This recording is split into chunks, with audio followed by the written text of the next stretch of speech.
Hello everyone, it's SpawnPoiint and this is the brand new Meta Quest 3S, which I've been using for the last week to escape reality, and I wanted to give you my thoughts on it so far, including what it's like for gaming, the new features that we've got this year, and if it's really worth buying. But the fact that you're getting full colour pass-through, the same new processor as seen in the Quest 3, a free copy of Batman Arkham Shadows, all for just £289 or $299 is really impressive. Also, how cool is this? So thanks to Meta for sending this out and sponsoring today's video, but let's get this unboxed. So firstly, here's the box that it comes in, which looks very similar to the Quest 3 with the square rather than rectangle design. And that's not a bad thing either, as it takes up far less space for storage if you hold on to your boxes like me. But if we get this opened up, let's see what we get inside. Okay, so here's the headset, and this is available in two sizes. We've got the 128GB and the 256GB is the one that I have here. Then under that we have a few accessories. So the first bit is the 1-meter USB-C charging cable, along with a power adapter with a USB-C port on the back. Then if you wear glasses, it does come with a glasses spacer in the box, which might be useful for you. And next up are the two Touch Plus controllers complete with wrist straps and a couple of AA batteries. And finally, a quick start guide, which we all know we're not really going to read, although we probably should. And then this is everything that we get included, which is all that we need to get up and running. Right, let's take a quick look at the actual headset and the design. So if you've seen or used a Quest 2 before, you'll notice this is very similar in terms of the overall design and shape. But the biggest visual difference here are the cameras on the front. And you know what? I really like this triple cluster layout that they've gone for. It's also totally different to how the Quest 3 headset looks, so you can clearly tell them apart. So these black circles include two tracking cameras, two IR depth sensors, and two pass-through cameras. And this is how we see in full color as we look around the room. And there are also two more tracking cameras on the side. And I'm not sure if you can see this, but there is a Meta logo on the top part here, which you can just about see as I move it around.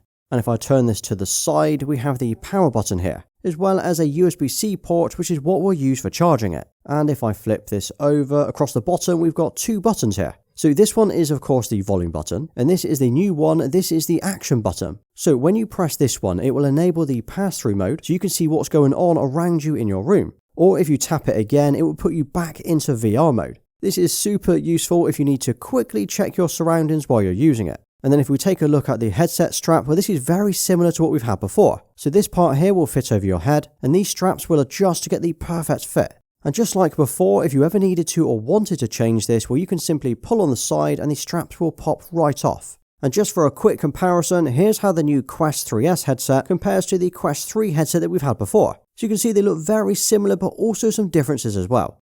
Now when it comes to setting it up, it's really straightforward. It's a case of powering on the headset, applying any updates that are available, signing into the Meta Horizon app, and running through the tutorial. I would say that within 10 minutes or so, you will be up and running and can start downloading and installing any games or apps that you need. Oh, and don't forget to create your avatar as well, as you will see this in some games and apps like the Horizon Worlds.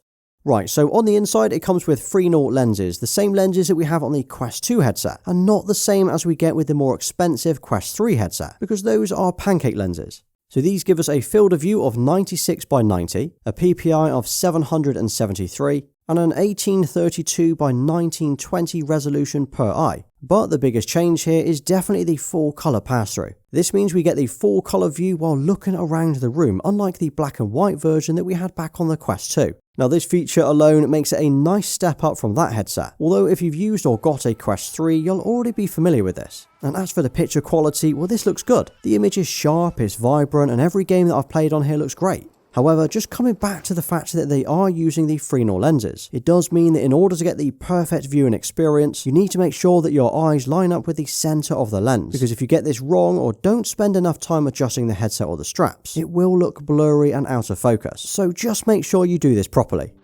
As for the specs, with another big upgrade with the Quest 3S is the processor. So the Quest 2 had a Snapdragon XR2 Gen 1, while the Quest 3S has the same processor as the Quest 3. That's the Snapdragon XR2 Gen 2. And the fact that we've got new games already coming out that will only be compatible with the Quest 3 and the Quest 3S shows this new processor is a huge step up. And pair that with the 8GB of RAM and games will run incredibly well on here.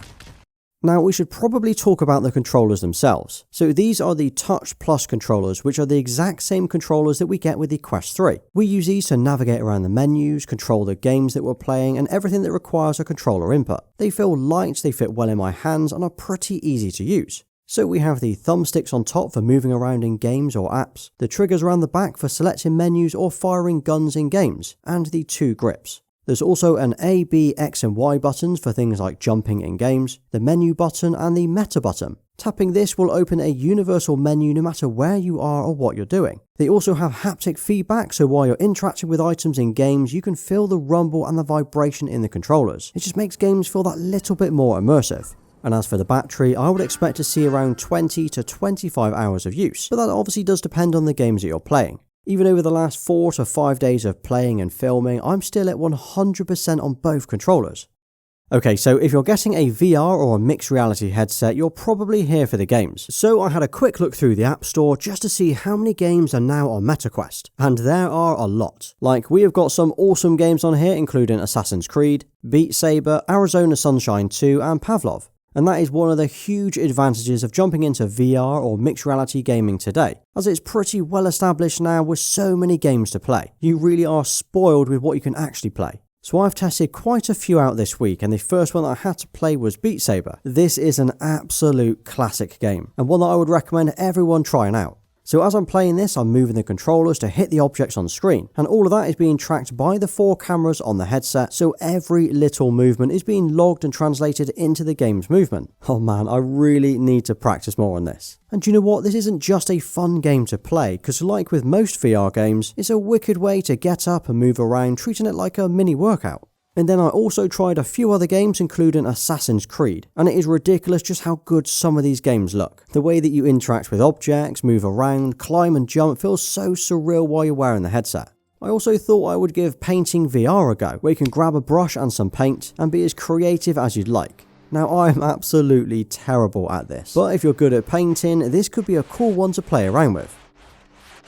MetaQuest also have something called Meta Horizon Worlds. This is like an open world community area where you can walk around, chat with other users, play games and take part in events. I only jumped into a few games like this fishing one, but there are loads in here that you can play if you spend your time wandering around. Now, if you're on Xbox, you're going to love this next bit. So, Xbox Cloud Gaming is on MetaQuest, which means any of those games you'd normally play on your Xbox or PC can also be played directly on the Quest 3S headset. So here I'm scrolling through the games on the Xbox Cloud Gaming app, and there are obviously loads to choose from. Just remember though that you won't download these onto the headset, as you'll be streaming them via cloud gaming instead. And it does mean that you will need a decent internet or Wi-Fi connection, otherwise it's going to lag and drop out as you are playing. Also, these are not VR games. You're just able to play these normal games via this huge screen inside your headset. But you can change the size of the screen and dim the pass-through behind and even curve the screen, so it kind of wraps around you as you're watching it. Now I'm using an Xbox controller, which is the best way to play them, and it means you can play all of these Xbox games without the need for a TV screen or an Xbox. Imagine sitting in bed or on the train playing this. And then we have the multitasking and MR, which I've had a lot of fun with. So when you're playing certain games or using certain apps, you can choose whether to have them immersive, where the environment around you is not visible, or enable the pass-through mode to see the room at the same time. So here I've got YouTube open in my kitchen, and this looks absolutely insane. Like, I'm not sure how big this screen is, but it has to be, 120 to 150 inches surely. And what's cool is you can dim the background while in pass-through, so either full light or darken it like you're sitting in a cinema room. The same goes for Prime Video. Now I don't actually have a TV in my bedroom, and although I probably wouldn't wear this in bed, it's pretty cool that I can have this huge screen at the end of my bed to scroll through movies and TV shows. And then there's multitasking. So one of the great things about the MetaQuest headsets is you can have multiple windows open and place them however you would like around your room. So here I've got a browser open, YouTube and Game Pass. This would be a cool way to watch a walkthrough guide on YouTube at the same time as playing the game on, say, Xbox or on the Meta Store. It's like having a TV and a tablet open at the same time.